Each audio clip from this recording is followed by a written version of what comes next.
कि दीपावली का त्योहार कितने लोग मनाते हैं?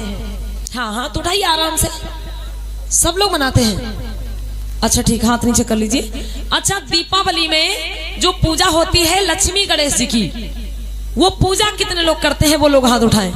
लक्ष्मी गणेश जी की पूजा कितने लोग करते हैं? आप करते हैं भैया? बहुत अच्छी बात है। हम कहाँ कह रहे हैं गलत बात है भैया? खूब पूजते रहो। गोबर गणेश पूजने से तो कल्याण ही होगा हमारे समाज का। बहुत अच्छी बात भैया। लक्ष्मी पूजो नहीं तो लक्ष्मी मिलेंगी कैसे फिर? पूजना चाहिए भाई, हम तो नहीं कह रहे नहीं पूजना चाहिए। माताएं बहने हाथ उठाइए, कितने लोग लक्ष्मी गणेश जी की पूजा करते हैं दीपावली के दिन? हाथ उठा दीजिए आप लोग। हाँ, ऊंचे ऊंचे हाथों उठाइए जो लोग करते हैं।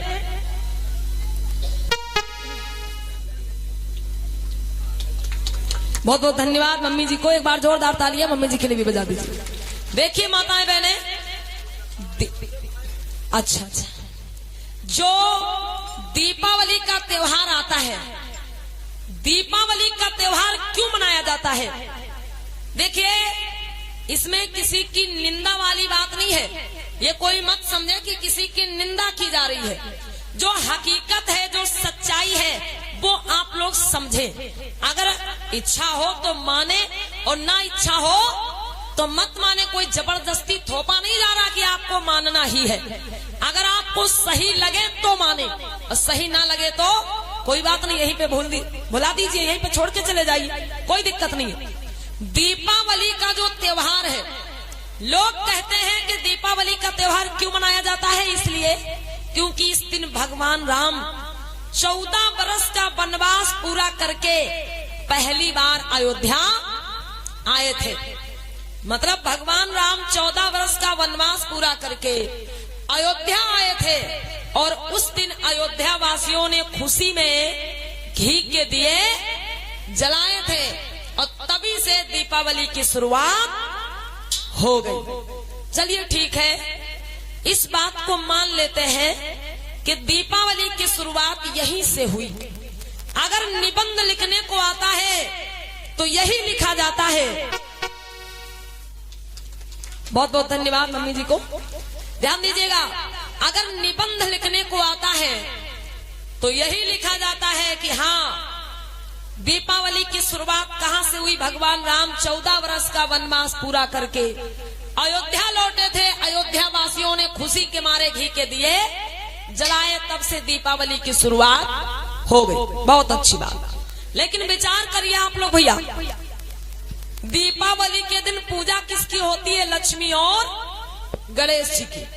और दीपावली आने की खुशी में किसके आने की खुशी मनाई जाती है?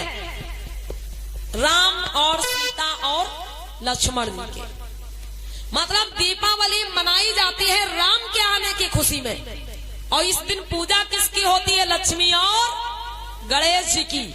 अरे भैया, जब राम सीता के आने की खुशी में दीपावली मनाई जाती है तो इस दिन पूजा भी किसकी होनी चाहिए? राम और सीता तो पूजा होनी चाहिए, लेकिन उनकी पूजा नहीं होती। पूजा होती लक्ष्मी और गणेश जी की। मतलब बारात किसी और की, भाई कलेवा कोई और खा रहा है। आने की खुशी में किसी और के मनाई जाती है और पूजा किसी और की हो रही। चलिए इस बात को यहीं पे छोड़ देते। कुछ लोगों का मानना होता है कि नहीं नहीं, दीपावली के दिन लक्ष्मी और गणेश जी की पूजा इसलिए होती है क्योंकि दीपावली के दिन लक्ष्मी जी की पूजा करने से घर में धन आता है। दीपावली के दिन लक्ष्मी जी की पूजा करने से घर में धन आता है। मतलब लक्ष्मी माता स्वयं आती है दीपावली के दिन हर किसी के घर में। इसीलिए हमारे लोग क्या करते हैं भैया, मूर्तियां प्रतिमाएं खरीद करके लाते हैं। दीपावली जब आती है 15-20 दिन पहले से देखो, हर चौराहे पे जहां भी चले जाओ सब ढेर के ढेर लगे हुए हैं। कोई 50 रुपया की, कोई 100 रुपया की, कोई 200 रुपया की, कोई 500, कोई 1000 रुपया की मूर्ति खरीद के ला रहा है और घर में बैठ करके पूजा कर रहा है कि हमें धन मिलेगा, लक्ष्मी जी हमको धन देना। अब विचार करिए अम्मा बहनों, अगर जो आप 100 रुपया की, 50 रुपया की मूर्ति खरीद करके लाते हैं और घर में बैठ करके पूजा करते हैं और कहते हैं हमको धन मिल जाएगा, अगर उस मूर्ति की पूजा करने से धन मिलता होता भैया तो दुकानदार वो 100 रुपया की 50 रुपया की मूर्ति आपको नहीं बेचता। समझ रहे इस बात को? अगर लक्ष्मी गणेश जी की मूर्ति जो लोग खरीद के लाते हैं और कहते हैं पूजा करने से हमको धन मिल जाएगा, अगर उस मूर्ति की पूजा करने से धन मिलता होता तो दुकानदार वो 100 रुपया 50 रुपया की मूर्ति आपको नहीं बेचता, वो खुद ही पूजा करके धन मांग लेता। अब विचार करो भैया, किसी को पता चल जाए कि हाँ इधर खेत में सोने का घड़ा गड़ा हुआ है, भाई किसी व्यक्ति को पता चल जाए कि इधर खेत में सोने का घड़ा गड़ा हुआ है, तो वो व्यक्ति क्या करेगा? पूरे गांव में हल्ला मचाएगा, भैया तुम चलो खोद लाओ, भैया तुम चलो ले आओ, हल्ला मचाएगा। वो तो अकेले ही जाके ले आएगा पूरा।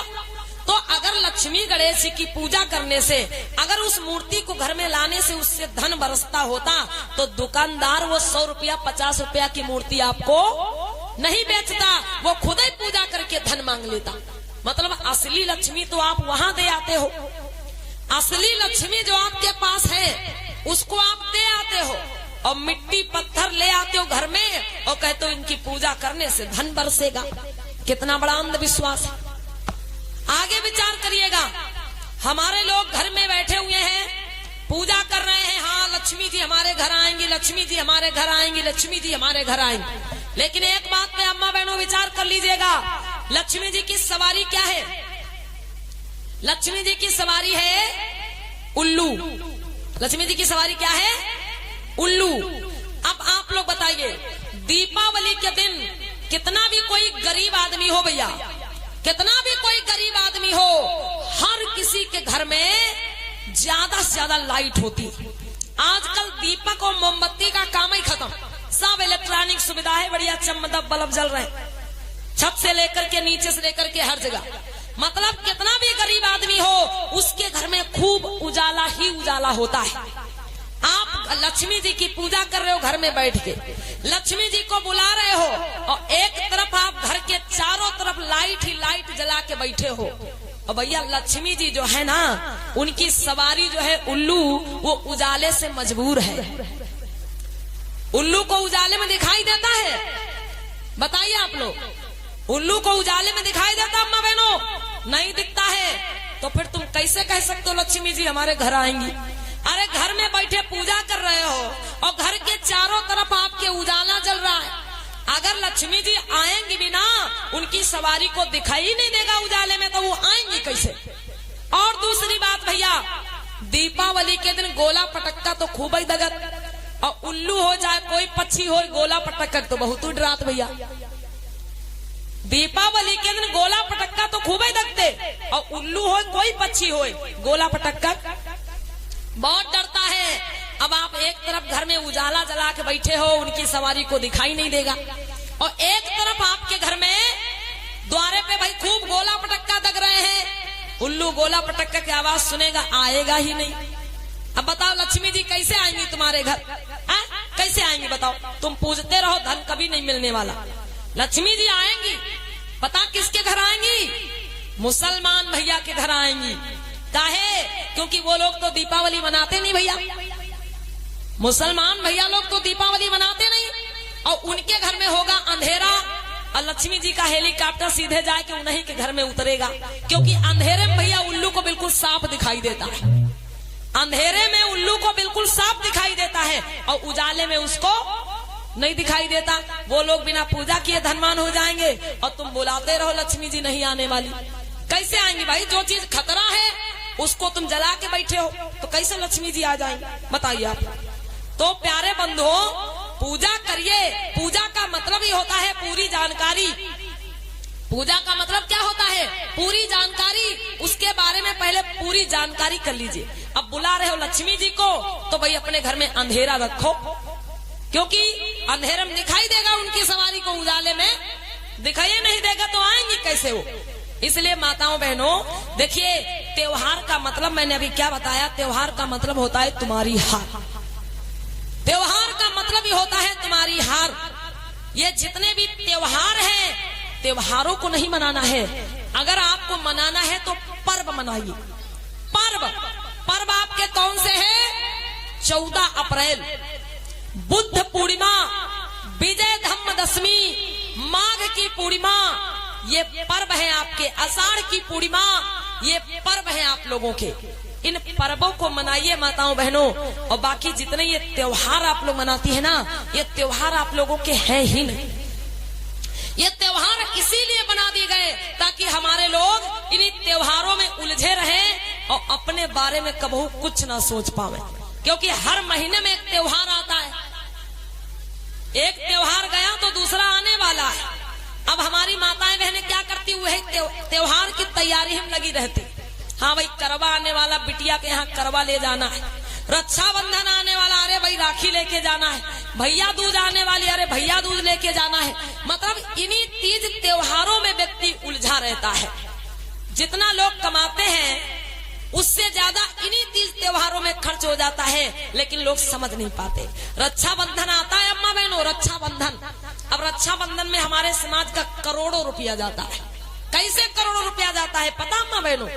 1 रुपया की कीमत नहीं होती धागा की, और वो धागा आपको 50 रुपए का दिया जाता है। जो धागा 1 रुपए का होता है वो धागा आपको 50 रुपए का, 100 रुपए का दिया जाता है। अब बताओ, केवल रक्षाबंधन वाले दिन ही हमारे लोगों का करोड़ों रुपया जाता है। और सबसे ज्यादा ये तीज त्योहार मनाता कौन है? हमारे लोग, SC ST OBC समाज के लोग। सबसे ज्यादा यही लोग इन त्योहारों को मनाते हैं। इसलिए माताओं बहनों, इन त्योहारों को मनाना बंद करिए, क्योंकि त्योहार हमारे आपके हैं ही नहीं, हमारे आपके पर्व हैं। जब बुद्ध पूर्णिमा आए बड़ी धूमधाम से मनाइए आप लोग। आपके निकट नजदीक में बुद्ध विहार बना हुआ है। कहाँ पर? सोहरिया में। हाँ, ये माननीय हमारे भैया जी, माननीय हरिलाल बौद्ध जी यहाँ पर बैठे हुए हैं। आपके यहाँ बहुत सुंदर बुद्ध विहार बना हुआ है सोहरिया में। माताओं बहनों, जब कोई अपना पर्व आए तो सब लोग मिलकर के बुद्ध विहार में जाइए, पुष्प अर्पित करिए, मोमबत्ती जलाइए, ठीक है, और बड़े धूमधाम से अपने पर्वों को मनाना शुरू करिए माताओं बहनों। एक बात और बता देते हैं, संस्कारों वाली। हमारी माताएं बहनें संस्कार करती हैं। संस्कार कौन कौन से? जिस दिन से बच्चे का जन्म होता है उसी दिन से संस्कार शुरू हो जाते हैं। जिस दिन से बालक का जन्म हुआ उसी दिन संस्कार शुरू हो जाते हैं। जैसे कहीं जब बच्चे का जन्म हुआ तो सबसे पहले क्या होता है माँ बहनों? छठी होती है। उसके बाद क्या होता है? बरहा होता है। उसके बाद क्या होता है? मरचटना होता है इधर, हाँ मरचटना होता है। और उसके बाद क्या होता है? मुड़ना। पूछो ना कुछ भैया। फिर मतलब बच्चे का जन्म हुआ सीतापुर में, लड़कवा का जन्म हुआ सीतापुर में, और नानी रहती फैजाबाद में। और नानी के पास जैसे फोन पहुंचा कि नाती का जन्म हुआ है, और नानी तुरंत ही मुंडन माने बैठी पूरा गिर में। अब गरज हो तुम्हारी बनवावे जाओ भैया, वो तो माना है।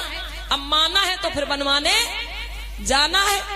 मेरी माताओं बहनों, इसलिए ये संस्कार भी अपने घर में करिए आप लोग। ये जो मरचटना मुड़ना हमारी माताएं बहनें बड़ी दूर दूर मान देती हैं। और ऊपर से क्या कहती हैं कि अरे जब हम मरचटना करेंगे, जब मुड़ना करेंगे तो बड़ी धूमधाम से करेंगे, नौटंकी करवाएंगे, ऑर्केस्ट्रा करवाएंगे, डांस पार्टी करवाएंगे, तब अपने भैया को मुड़ना करेंगे। ऐसे थोड़े करेंगे। मेरी माताओं बहनों देखो, इन चीजों से आपके बच्चे का भविष्य नहीं सुधरने वाला। मुंडन में, मरचटना में आप लाखों रुपया खर्च कर लो, 2, 4, 5 साल लोग याद रखेंगे अम्मा बहनों, फिर भूल जाएंगे कि आपके बच्चे के मुंडन में क्या हुआ था। लेकिन अगर अम्मा बहनों वही पैसा बचा के अपने बच्चे को पढ़ा लिखा दिए हो ना, तो वो जीवन भर उसके काम आएगा। जितना पैसा छठी बरहा मुड़ना मरचटना में खर्च हो जाता है, अम्मा बहनों ये पैसा बचाओ अपना, ठीक है, ये पैसा अपना बचाओ और अपने बच्चों को पढ़ाओ। ध्यान दें माताएं बहनें हमारी।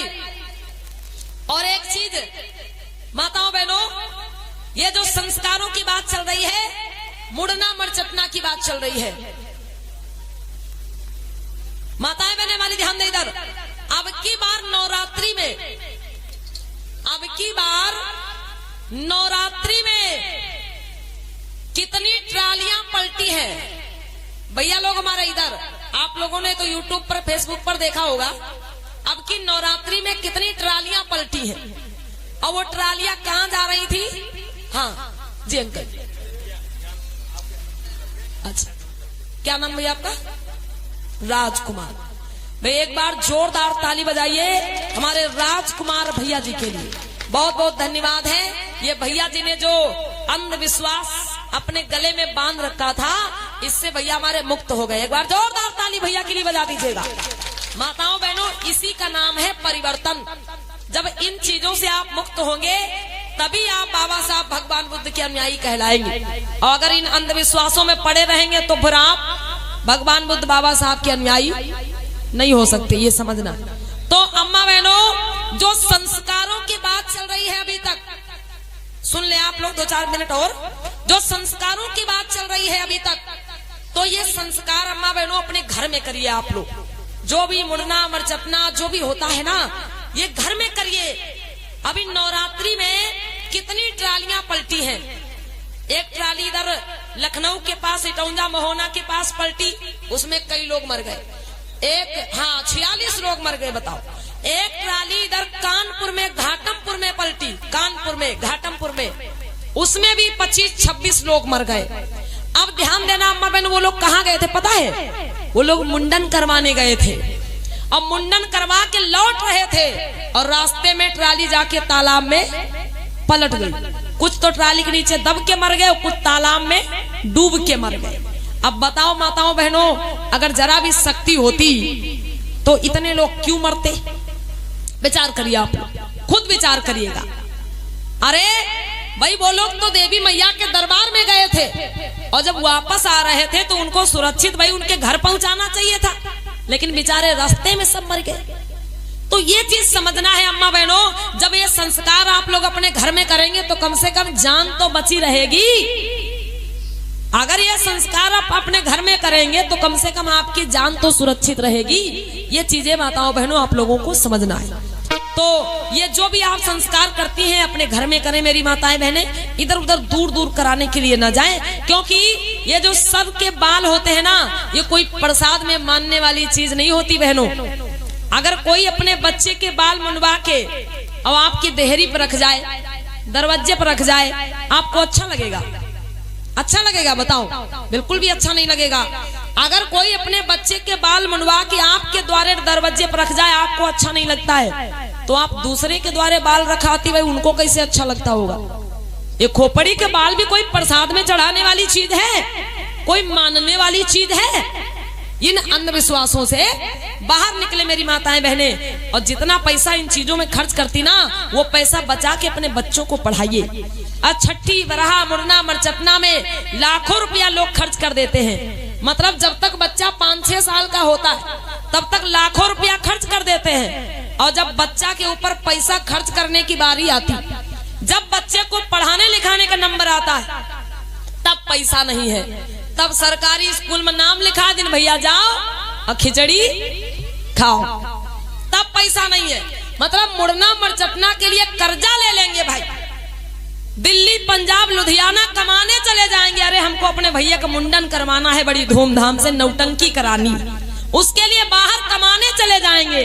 अरे भैया कमाना है तो अपने बच्चों की पढ़ाई के लिए कमाओ, बच्चों को अच्छी शिक्षा दिलाओ जो जीवन भर काम आएगी। और मुड़ना मरचपना में लाखों करोड़ों खर्च कर दो, उससे आपके बच्चे का जीवन नहीं सुधरने वाला। ये चीज ध्यान रखिए। बोलिए भगवान बुद्ध की।